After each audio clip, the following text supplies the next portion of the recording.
Hey, what is going on you guys? It's Epic here and welcome back to a new video on the channel. Today I want to share with you my Anarchy Amon build.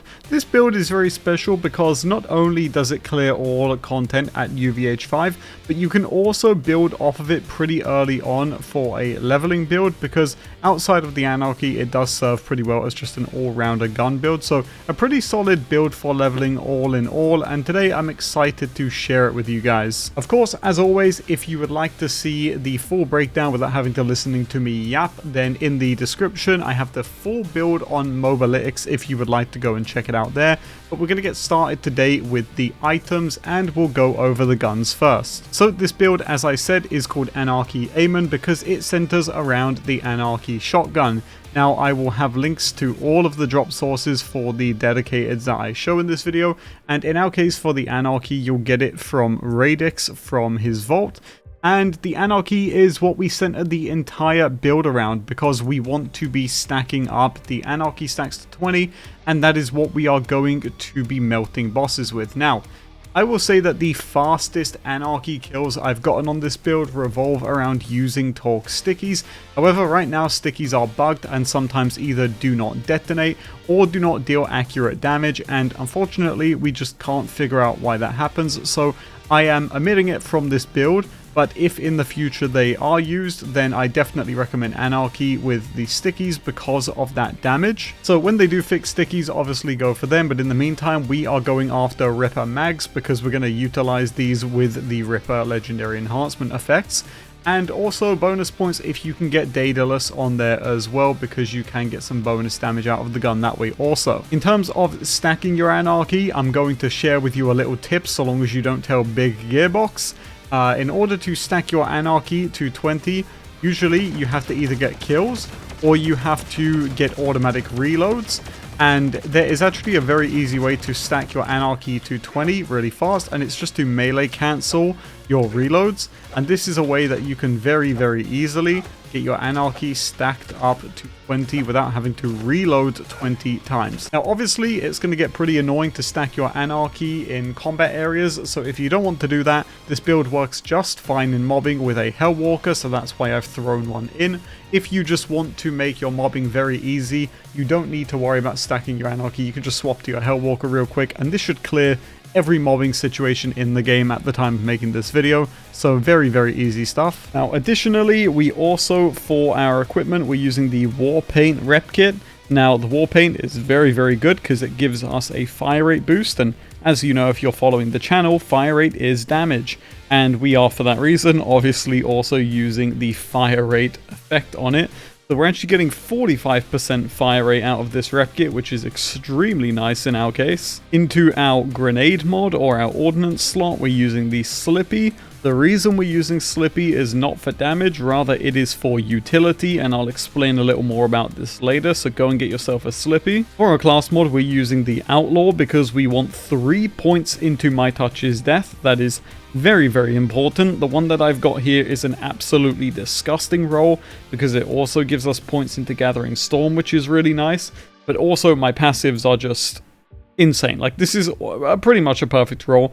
I don't think you're going to get this lucky, but if you can, be sure to go for at least 3 points into My Touch's death, but I understand beggars can't be choosers. Next, into our shield, we have a What's for Dinner. Now, if you are going for the What's for Dinner for this build, make sure it has the Siphon effect, and try not to get 5% like I have here. This can go up to, I believe, 25 or 30%. So try to get a higher percentage than I've got, because at 5% it's really bad and it's not really doing too much for me in its current state, but you want to get something around the 25% mark if you can. That would be the most desirable. And then lastly, we are using the Disruptor legendary enhancement because the Disruptor enhancement specifically combines the Freeloader and the High Roller effects of the Ripper license mag. And if you can, try to get gun damage on that thing as well with fire rate. But as you can see, I am unlucky, I only have fire rate. Now, I know that legendary enhancements are really difficult to get your hands on, let alone get the specific one you want. So if you cannot get your hands on one of these, or you don't already own one, just try to get yourself either the Freeloader or the High Roller perk on a purple Ripper enhancement. Either one of these are good. It's going to depend on your playstyle. I have freeloader because the more uptime looks better for the intro kills and whatnot, but realistically, it's not going to make a huge difference regardless. You're going to kill bosses, so don't panic too much over this. And yeah, just try to get some nice passes on there. Again, weapon damage, very nice. Gunfire rate, also extremely nice. If I could get both of them, I would be very, very happy. And then lastly, for our firmware, we have 3 into Deadeye for the crit boost, and we also have 2 into Hideout for the gun damage boost. This is a very, very nice boost, believe it or not. It is a little more than 10%. So yeah, definitely nice to have. So that's our combo on firmware. And now let's check out the skill tree. Into our skill tree, we're starting off in the red tree. We're going to be using the Onslaughter action skill for the bonus incendiary damage. And we're also going to be taking the Fulminating Fist special augment here. We're going to start off with 5 points into what burns within. But to be honest, if you want, you could take 3 points into impetus for movement speed. Really up to you. I've taken 5 points into what burns within just because I'm happy with that. Then I have 1 point into gut punch here to get weakness on enemies, 5 points into tritanium because this is going to boost not only the slippy but also berserk.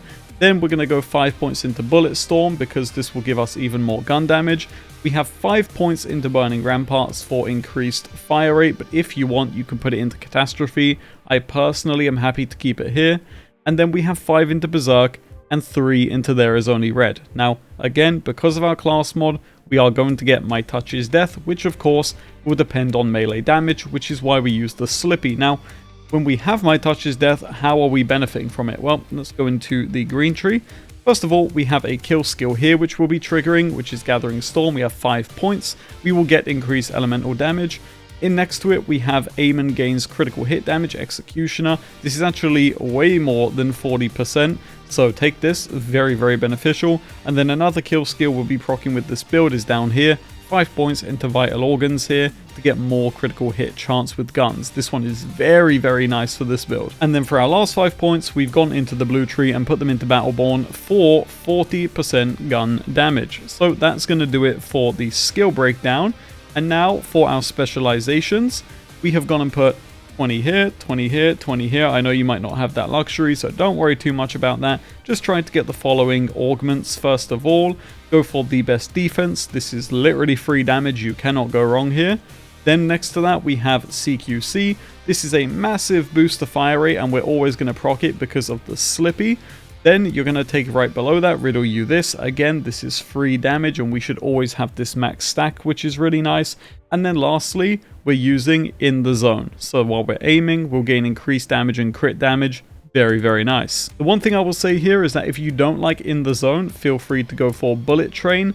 I personally prefer to take In the Zone here, although I'm not too big on either of these, so it really is just personal preference. It's up to you. Now, into the gameplay showcase for this build, it's very simple. On the way into the boss fight, pop your action skill and your forge skill, then pop your rep kit, and then you're going to unload your slippies on the boss to get all your kill skills, and you're just going to go at it from there. Again, you're going to find yourself reloading if you don't have freeloader, or even sometimes with it. Overall, as long as you're element matching, most bosses should go down with absolute ease. It really is that simple, to be honest. And yeah, it's a very, very fun build to play with. It's definitely not as OP as, say, my one-shot Amon build, but it is still fun nonetheless. And if you're looking to break the mold and use a gun build, I think you will enjoy this one quite a bit. So guys, thank you so much for watching this video. Again, you'll find the link to all of the drops we're using in the description down below. And yeah, I appreciate all the support. If you enjoyed the video, be sure to leave a like on it and sub to the channel. And I will see you all next time. Have a good rest of your day.